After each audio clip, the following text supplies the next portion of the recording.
ანტარქტიდის საიდუმლო, ყინულქვეშა იმპერია. ანტარქტიდა არ არის მხოლოდ ყინულის უდაბნო. ერთ-ერთი ყველაზე პოპულარული თეორია უკავშირდება ეგრეთ წოდებულ ბაზა 211-ს.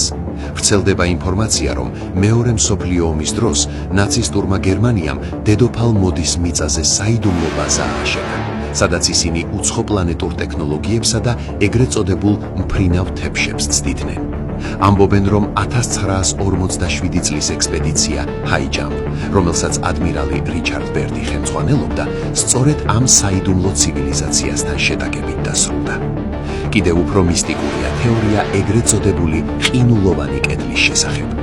ბრტყელი დედამიწის მომხრეები ამტკიცებენ, რომ ანტარქტიდა არა კონტინენტი, არამედ დედამიწის გარშემო არსებული გიგანტური ყინულოვანი ზღუდეა, რომელსაც მსოფლიო მთავრობები საგულდაგულოდ იცავენ, რათა ადამიანებმა კიდეს მიღმა არ გაიხედონ. ამას ემატება ვოსტოკის ტბის ანომალიები, სადაც მეცნიერებმა წყლის ქვეშ უზარმაზარი მაგნიტური აქტივობა დააფიქსირეს, რაც ბევრისთვის უძველესი, შესაძლოა ატლანტიდის დროინდელი პირამიდების არსებობაზე მიანიშნებს. რატომ არის აკრძალული ანტარქტიდის თავზე თავისუფალი ფრენები და რატომ სტუმრობენ ამ ყინულოვან უდაბნოს მსოფლიო ლიდერები და რელიგიური პირები ასე ხშირად?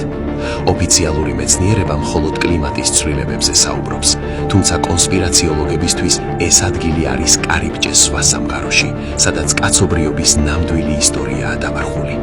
ყინული ნელ-ნელად ნება და შესაძლოა მალე ვიხილოთ ის, რის დამალვასაც საუკუნეების განმავლობაში ცდილობდნენ.